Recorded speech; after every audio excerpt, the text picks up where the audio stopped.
সুপ্রিয় শিক্ষার্থী বন্ধুরা, প্রথমেই তোমাদের ঈদের শুভেচ্ছা। আমি আজকে রসায়ন বিষয়ের পঞ্চম অধ্যায়ের রাসায়নিক বন্ধন সম্পর্কে আলোচনা করব। গত ক্লাসে রাসায়নিক বন্ধন কি এই সম্পর্কে আমি তোমাদেরকে বলেছি। রাসায়নিক বন্ধন হচ্ছে অণুতে পরমাণু সমূহ যে আকর্ষণ বল দ্বারা পরস্পরের সাথে যুক্ত থাকে তাকেই রাসায়নিক বন্ধন বলে। যেমন হাইড্রোজেন অণু গঠনকালে দুটি হাইড্রোজেন পরমাণু পরস্পরের সাথে একটি করে ইলেকট্রন শেয়ার করে। আমরা জানি হাইড্রোজেনের ইলেকট্রন বিন্যাস হচ্ছে 1s1, অর্থাৎ হাইড্রোজেনের সর্বশেষ কক্ষপথে একটি মাত্র ইলেকট্রন বিদ্যমান। এবার নিকটস্থ নিষ্ক্রিয় গ্যাস অর্থাৎ হিলিয়ামের ইলেকট্রন বিন্যাস অর্জন করার জন্য এর আর একটি মাত্র ইলেকট্রন প্রয়োজন। এই ক্ষেত্রে হাইড্রোজেন অণু গঠনকালে হাইড্রোজেন তার সর্ববহিস্থ কক্ষপথে একটি ইলেকট্রন অপর একটি ইলেকট্রনের সাথে শেয়ারের মাধ্যমে হিলিয়াম অর্থাৎ নিকটস্থ নিষ্ক্রিয় গ্যাস হিলিয়ামের ইলেকট্রন বিন্যাস খুব সহজে অর্জন করে। আমরা এখন এর ডায়াগ্রাম এঁকে দেখাবো। প্রথমে আমরা একটি হাইড্রোজেন পরমাণু আঁকবো যার সর্বশেষ কক্ষপথে একটি মাত্র ইলেকট্রন বিদ্যমান। এই ক্ষেত্রে অপর একটি হাইড্রোজেন পরমাণু ইলেকট্রন শেয়ারের মাধ্যমে নিকটস্থ নিষ্ক্রিয় গ্যাস হিলিয়ামের ইলেকট্রন বিন্যাস অর্জন করেছে এবং এইভাবে করেই হাইড্রোজেন অণু গঠিত হয়েছে। তাহলে শিক্ষার্থী বন্ধুরা, তোমরা নিশ্চয়ই এটা বুঝতে পেরেছো কিভাবে হাইড্রোজেন অণু গঠিত হয়েছে। এখন তোমরা কিভাবে নাইট্রোজেন অণু গঠিত হয়েছে সেটা হোমওয়ার্ক করবে। এখন তোমাদের মনে প্রশ্ন জাগতেই পারে, রাসায়নিক বন্ধন কেন গঠিত হয় কিংবা রাসায়নিক বন্ধন গঠনকালে কি কি প্রয়োজনীয় পদক্ষেপ কিংবা তথ্য আমাদের খুব জানা দরকার। সর্বপ্রথম তথ্যটি হচ্ছে রাসায়নিক বন্ধন গঠনকালে কোনো মৌলের শেষ কক্ষপথে কিংবা শেষ শক্তি স্তরে ইলেকট্রন বন্ধন গঠনের অংশ, অর্থাৎ শেষ কক্ষপথের ইলেকট্রন সমূহই কেবলমাত্র রাসায়নিক বন্ধন গঠনে অংশগ্রহণ করে। আমরা যদি একটা উদাহরণের সাহায্যে বোঝাই, যেমন সোডিয়ামের পারমাণবিক সংখ্যা 11, এর ইলেকট্রন বিন্যাস 1s2, 2s2, 2p6, 3s1।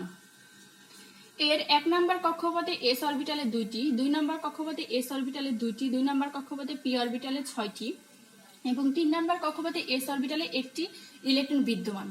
এর প্রতিটি সাব অরবিটালেই একটি ইলেকট্রন সমূহ বিদ্যমান। কিন্তু এই ক্ষেত্রে সোডিয়াম যদি কোনো রাসায়নিক বন্ধন গঠনে অংশগ্রহণ করে তবে তার শেষ কক্ষপথ অর্থাৎ 3 নম্বর কক্ষপথে s অরবিটালে একটি ইলেকট্রনই কেবলমাত্র সেই রাসায়নিক বন্ধন গঠনে অংশগ্রহণ করবে। এখন যদি আমরা সোডিয়ামের ডায়াগ্রাম বোঝাই, তাহলে এস অরবিটালে 1 নম্বর কক্ষপথে 2টি ইলেকট্রন, 2 নম্বর কক্ষপথে 8টি ইলেকট্রন এবং 3 নম্বর কক্ষপথে একটি ইলেকট্রন বিদ্যমান। এই একটি ইলেকট্রনই রাসায়নিক বন্ধন গঠনে অংশগ্রহণ করবে। এটা রাসায়নিক বন্ধনের ক্ষেত্রে খুবই জরুরি। 2 নম্বর রাসায়নিক বন্ধন গঠনকালে প্রয়োজনীয় তথ্যের মধ্যে 2 নম্বর তথ্যটি হচ্ছে প্রতিটি পরমাণুরই একমাত্র লক্ষ্য থাকবে ইলেকট্রন গ্রহণ, বর্জন কিংবা শেয়ার করার মাধ্যমেই নিকটস্থ নিষ্ক্রিয় গ্যাসের ইলেকট্রন বিন্যাস অর্জন করা। এখন প্রশ্ন হচ্ছে, নিষ্ক্রিয় গ্যাসের ইলেকট্রন বিন্যাস কেন অর্জন করবে? কেননা একমাত্র নিষ্ক্রিয় গ্যাসের ইলেকট্রন সমূহই স্থিতিশীল। এই কারণে সকল মৌল সমূহেরই একটা টার্গেট থাকে স্থিতিশীলতা অর্জন করার জন্য নিকটবর্তী নিষ্ক্রিয় মৌলের ইলেকট্রন বিন্যাস অর্জন করা।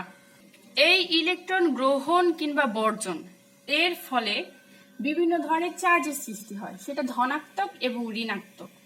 ধনাত্মক যখন চার্জ, কোনো পরমাণু যখন ধনাত্মক চার্জের সৃষ্টি হয় তখন তাকে ক্যাটায়ন বলে।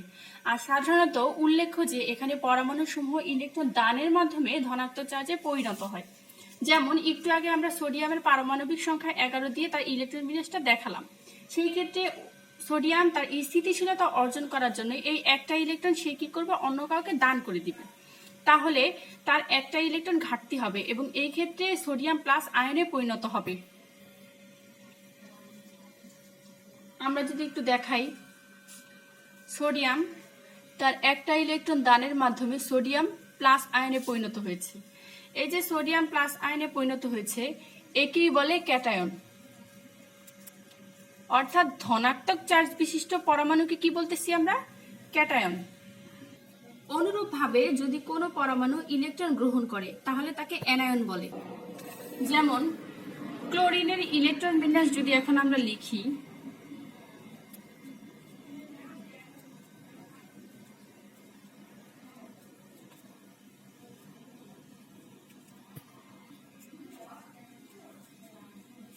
তাহলে এর সর্বশেষ কক্ষপথে 8টি ইলেকট্রন পূরণ করার জন্য একটি মাত্র ইলেকট্রনের প্রয়োজন।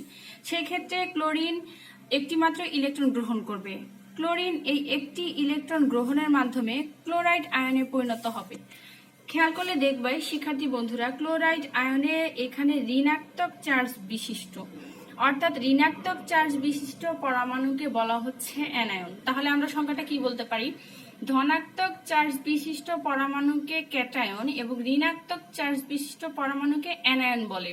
তোমরা একটু লক্ষ্য করলে দেখবে যে এই যে অ্যানায়ন এবং ক্যাটায়ন পড়তে গিয়ে আমরা আয়নিক বন্ধনটা পড়ে ফেলেছি।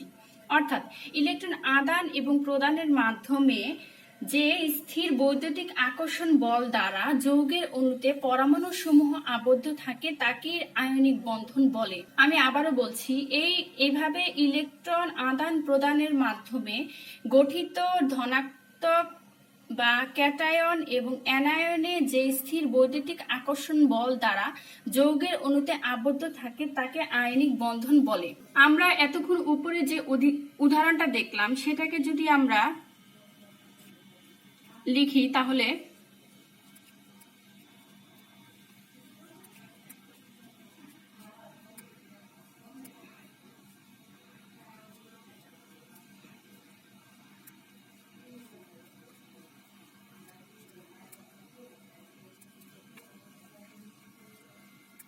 অর্থাৎ আমরা খেয়াল করেছি সোডিয়ামের শেষ কক্ষপথে একটি ইলেকট্রন বিদ্যমান ছিল এবং ক্লোরিনের শেষ কক্ষপথে 7টি।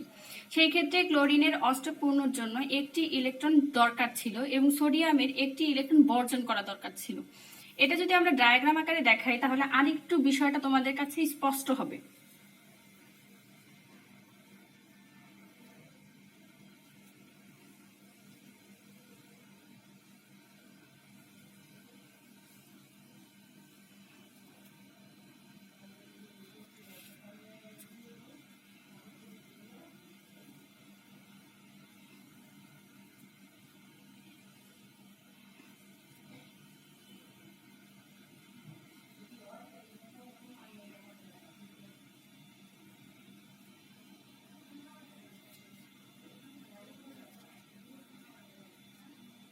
সোডিয়ামের শেষ কক্ষপথে একটি এবং ক্লোরিনের শেষ কক্ষপথে 7টি ইলেকট্রন বিদ্যমান। এই ক্ষেত্রে সোডিয়াম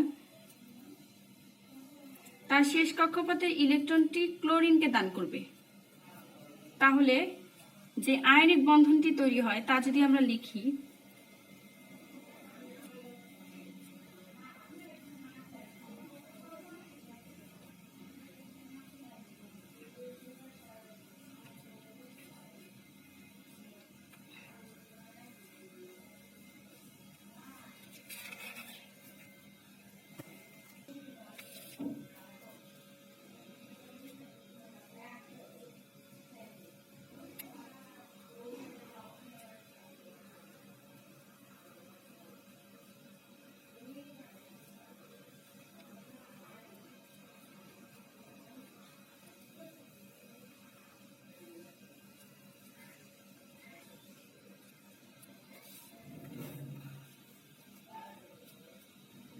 তাহলে এখানে সোডিয়াম আয়ন এবং ক্লোরাইড আয়ন পরস্পরের সাথে যুক্ত হয়ে আয়নিক বন্ধন গঠন করেছে। তোমাদের হোমওয়ার্ক থাকবে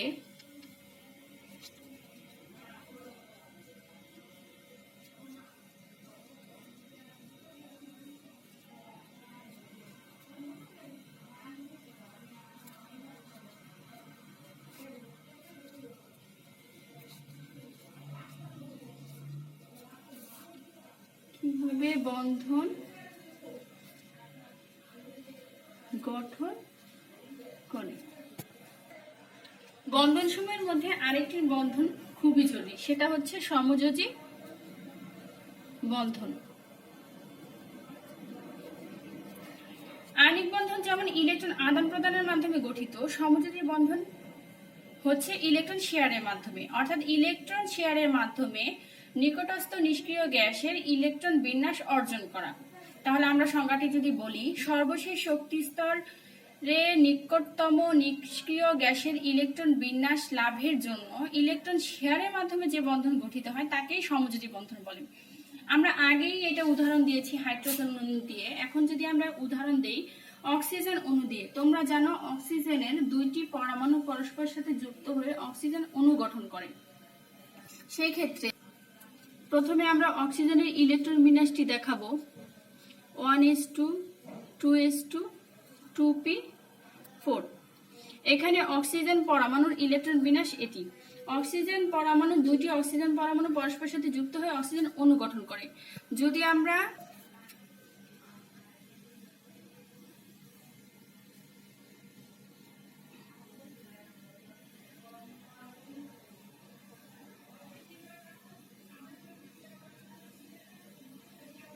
অক্সিজেনের ডায়াগ্রাম আঁকলাম, আরেকটি অক্সিজেন পরমাণু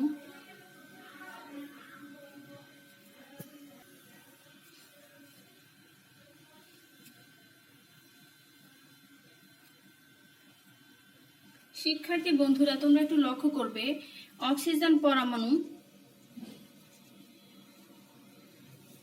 এটা অক্সিজেন পরমাণু, এটা অক্সিজেন পরমাণু। এক্ষেত্রে এই অক্সিজেনের সর্বশেষ কক্ষপথে 6টি এবং এই অক্সিজেনের সর্বশেষ কক্ষপথে 6টি ইলেকট্রন বিদ্যমান।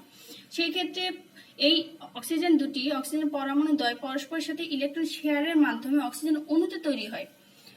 অর্থাৎ তারা যদি পরস্পরের সাথে 2টি করে ইলেকট্রন শেয়ার করে তবে অক্সিজেন অণু তৈরি হয় এবং তাদের সর্ববহিস্থ কক্ষপথে 8টি করে ইলেকট্রন যুক্ত হয়।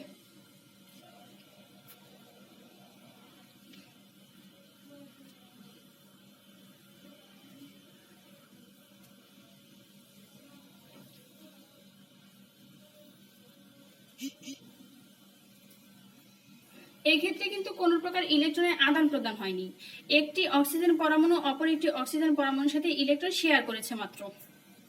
এই যে অক্সিজেন অণু এখানে দেখানো হয়েছে, তোমরা খেয়াল করলে দেখবে এখানে কিছু ইলেকট্রন বন্ধন গঠনে অংশগ্রহণ করেছে, কিছু ইলেকট্রন বন্ধন গঠনে অংশগ্রহণ করেনি। যেমন এইখানে বন্ধন গঠনে অংশগ্রহণ করেছে 1 2 3 4 4টি ইলেকট্রন। অর্থাৎ কোনো পরমাণুর যোজ্যতা স্তরে যে ইলেকট্রন সমূহ বন্ধন গঠনে অংশগ্রহণ করে তাকে বন্ধন জোড় ইলেকট্রন বলে। এই ক্ষেত্রে একে বলা হচ্ছে বন্ধন জোড় ইলেকট্রন। শিক্ষার্থী বন্ধুরা তোমরা যদি লক্ষ্য করো তাহলে দেখবে এক্ষেত্রে 1টা 2টা 3টা 4টা 5টা 6টা 7টা 8টা এই যোজ্যতা স্তরের ইলেকট্রন সমূহ কোনো রাসায়নিক বন্ধনে অংশগ্রহণ করেনি। এই কারণে এদেরকে বলা হয় মুক্ত জোড় ইলেকট্রন। এই ক্লাসটা খুবই গুরুত্বপূর্ণ, অর্থাৎ তোমরা মনোযোগ সহকারে এই ক্লাসটি দেখবে এবং আশা করি বিষয়গুলো বুঝতে পারবে। আল্লাহ হাফেজ।